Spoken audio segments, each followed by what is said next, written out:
Oke, halo, selamat pagi, siang, sore, maupun malam para peserta perkuliahan psikologi pendidikan atau para penikmat video di YouTube yang memang sedang mempelajari mengenai teori belajar kognitif.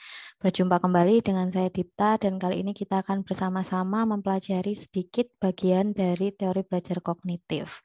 Nah, untuk rekan-rekan mahasiswa psikologi pendidikan, ingatkah dengan bagian seperti ini di Elena?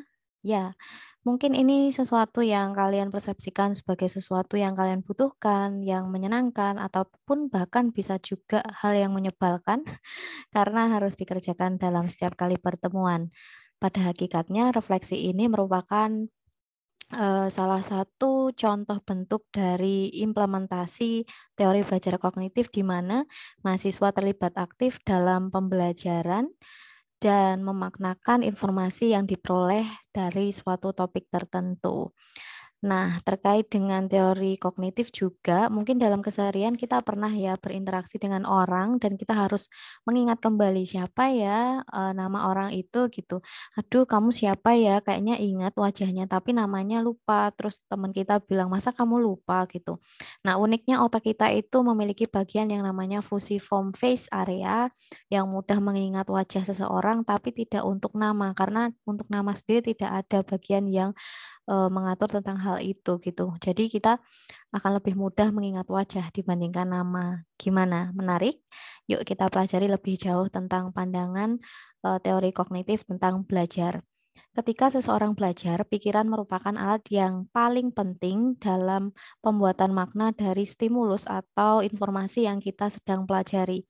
Dari setiap waktu ke waktu, kita melihat, mendengar, merasakan, menerima stimulus dari lingkungan kita, dan kemudian kita juga memutuskan, menghubungkan, dan membuat keputusan hal-hal yang telah kita amati itu apakah perlu disimpan atau justru ya sudah dilupakan saja.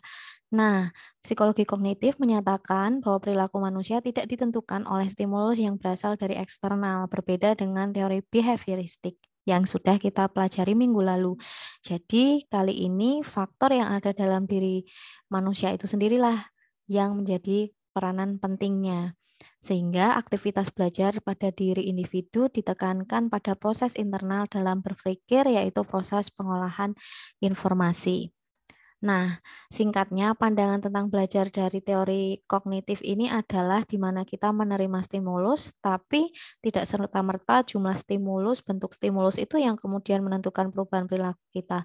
Tapi ada satu proses penting yang menjadi jembatan di antara keduanya, yaitu proses internal, yaitu kognitif yang kita punya. Nah, dalam proses internal atau kognitif ada beberapa tipe. Kita memberikan perhatian atau atensi, kita mengingat atau yang namanya memori, kita mengelaborasi ketika kita menerima informasi dan kemudian kita analisa lebih jauh, kita mencoba untuk menjelaskan lebih jauh. Kemudian ada rehearsal di mana kita secara berulang-ulang mengucapkan, mengingat sehingga kita akan dengan mudah menemukan informasi kembali apabila itu dibutuhkan. Kemudian kita juga mungkin ada pada fase pelacakan kembali. Jadi kita pernah menerima informasi pada masa lalu dan kemudian kita mencoba untuk mengingat kembali, revive kembali, kita lacak kembali sehingga informasi itu bisa kita pakai di masa sekarang.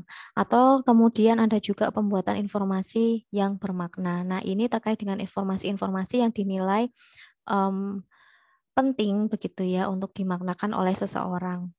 Nah, kita masuk ke model pengolahan informasi Gage dan Berliner tahun 84. Jadi di sebelah kiri ada orienting stimuli and other input. Ini sifatnya physical input dan garis-garis putus ini maksudnya adalah pembatas di mana dunia internal kita yang ini di dalam kognitif dan yang di luar ini adalah bagian eksternal.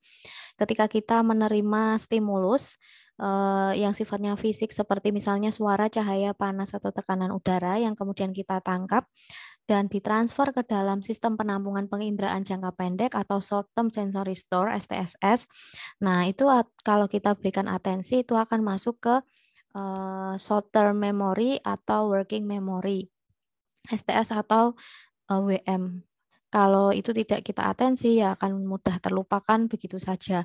Ketika dalam short term memory dan working memory ini kemudian kita proses secara berulang-ulang untuk kita ingat kembali, kita proses dan kita berikan kode begitu ya. Nah, itu bisa saja masuk ke long term memory sehingga dapat tersimpan dalam jangka waktu yang lebih lama. Nah, short term sensory memory STSS ini disebut juga sebagai memori indrawi dan ini fungsinya menerima dan menahan informasi dalam waktu yang sangat singkat dan jumlah yang sangat banyak dari berbagai proses penginderaan. Dan apabila informasi tidak diperhatikan, maka bisa dengan mudah informasi itu hilang. Nah, ini implikasinya di dunia pendidikan adalah yang pertama, peserta didik harus memperhatikan informasi yang akan diingat. Yang kedua, proses membawa informasi ke dalam alam sadar itu ternyata memerlukan waktu. Oleh karena itu, apabila peserta didik diberikan banyak informasi dan tidak ditunjukkan aspek mana yang harus diperhatikan, jadi mereka akan mengalami kesulitan dalam mempelajarinya. Begitu ya. Nah, masuk ke hal yang kedua yaitu short term memory atau working memory. Kapasitas penampungan ini juga sifatnya terbatas dan informasi tidak dalam bentuk penginderaan kasar sebagaimana di dalam STSS atau penampungan sebelumnya, tapi informasi di sini dapat digeser oleh informasi baru. Dan STM ini sifatnya adalah memori kesadaran ya. Jadi kita menyadari adanya informasi yang sedang kita proses. Dan informasi yang masuk dalam short term memory ini bisa berasal dari STSS ataupun bisa berasal dari long term memory yang kadang juga masuk secara bersamaan. Nah, salah satu cara untuk menyimpan informasi ke dalam STM ini adalah dengan memikirkan atau mengucapkannya secara terus-menerus, secara berulang-ulang.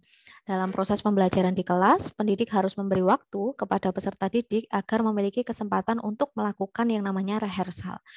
Jadi ketika mengajar terlalu banyak informasi atau terlalu cepat tidak akan efektif karena peserta didik tidak memiliki kesempatan untuk rehearsal pada setiap bagian informasi yang harus disimpan di dalam memorinya.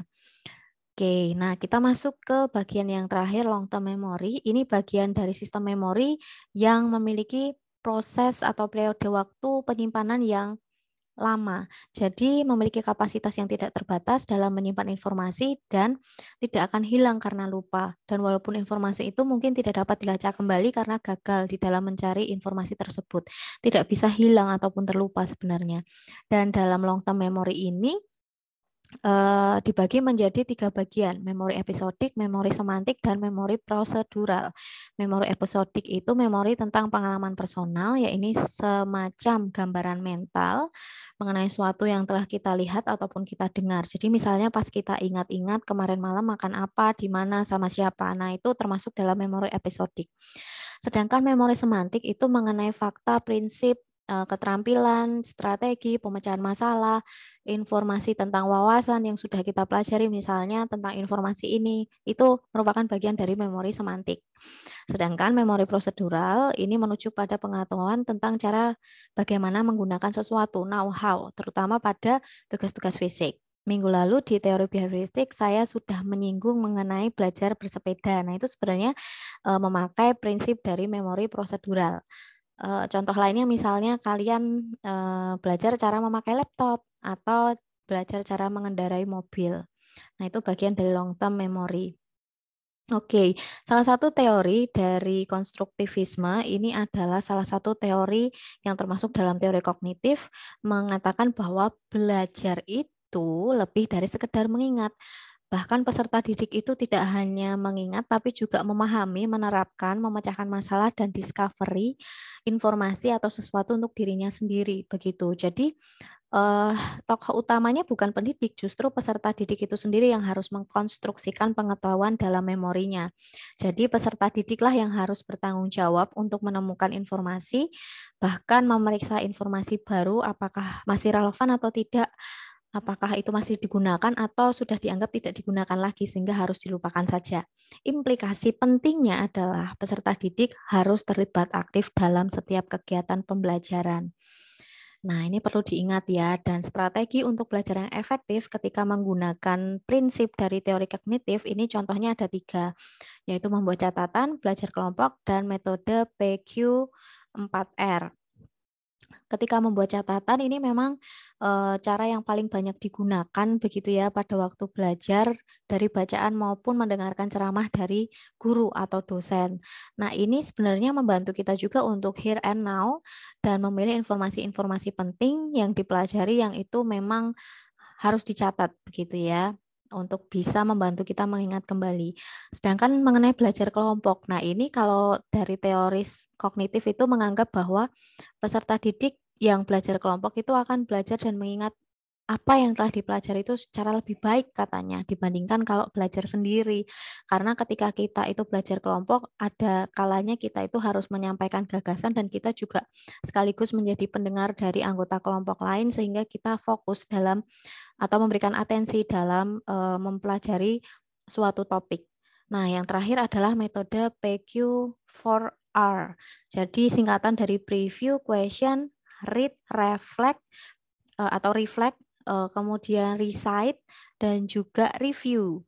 Kalau yang pertama P itu preview, itu kita membaca dengan cepat materi yang dibaca untuk memperoleh gagasan utama. Misalnya kita highlight untuk topik dan subtopik yang ada di dalamnya. Terus question itu kita membuat pertanyaan untuk diri sendiri mengenai materi yang akan dibaca. Jadi misalnya pakai 4W dan 1H. Kemudian yang ketiga, langkah berikutnya adalah read, membaca materi. Jadi kita nggak nulis terlebih dahulu, tapi mencoba menyusun jawaban atas pertanyaan yang kita sudah rumuskan ketika di tahap sebelumnya, yaitu question. Kemudian yang selanjutnya adalah reflect on the material. Jadi kita itu berusaha untuk memahami dan membuat makna informasi yang disajikan, menghubungkan materi yang sedang dibaca dengan pengetahuan yang sudah kita miliki sebelumnya misalnya, atau yang pernah kita alami sebelumnya. Atau memecahkan informasi yang sifatnya kontradiktif atau berbeda gitu ya, atau menggunakan materi untuk memecahkan masalah yang disarankan oleh materi bacaan. Sedangkan recite itu merupakan praktek mengingat informasi dengan cara menyatakan secara lisan terhadap hal-hal penting, ajukan pertanyaan dan jawab sendiri. Nah, ini menarik ya pada tahap recite. Yang terakhir adalah review. Jadi kita secara aktif mereview materi yang telah kita pelajari, memfokuskan pada pertanyaan yang telah kita rumuskan dan membaca kembali materi yang mendukung jawaban dari pertanyaan yang telah kita rumuskan tadi. Jadi ingat ya, PQ4R, preview, question, 4R-nya adalah read, reflect, recite, dan terakhir adalah review. Oke. Nah, kita masuk pada bagian yang terakhir, yaitu diskusi forum Elena mengenai lupa dan ingat. Silahkan diskusikan begitu ya. Boleh ada yang menjawab dan juga turut memberikan alternatif jawaban dan juga boleh saling menanggapi. Yang pertama, mengapa sih seseorang itu mengingat sesuatu dan melupakan yang lain? Dan kemudian pertanyaan yang kedua adalah mengapa ya seseorang mengingat sesuatu hal yang sepele yang itu terjadi setahun yang lalu, tapi dia lupa terhadap sesuatu yang penting yang terjadi pada hari kemarin. Nah, kira-kira jawabannya bagaimana? Silahkan diskusikan dan tuliskan di forum Elena. Oke, sekian dari teori kognitif. Semoga hal-hal penting seperti prinsip bahwa proses internal itu sangat penting dalam proses belajar, bahwa peran peserta didik dalam teori kognitif ini berarti dia sendiri yang harus aktif terlibat dalam proses pembelajaran, dan juga tadi proses pengolahan informasi, juga mengenai strategi belajar, itu bisa membantu kalian untuk lebih memahami mengenai materi teori pembelajaran kognitif. Sekian dari saya, terima kasih atas atensi yang diberikan. Sampai jumpa di kesempatan berikutnya.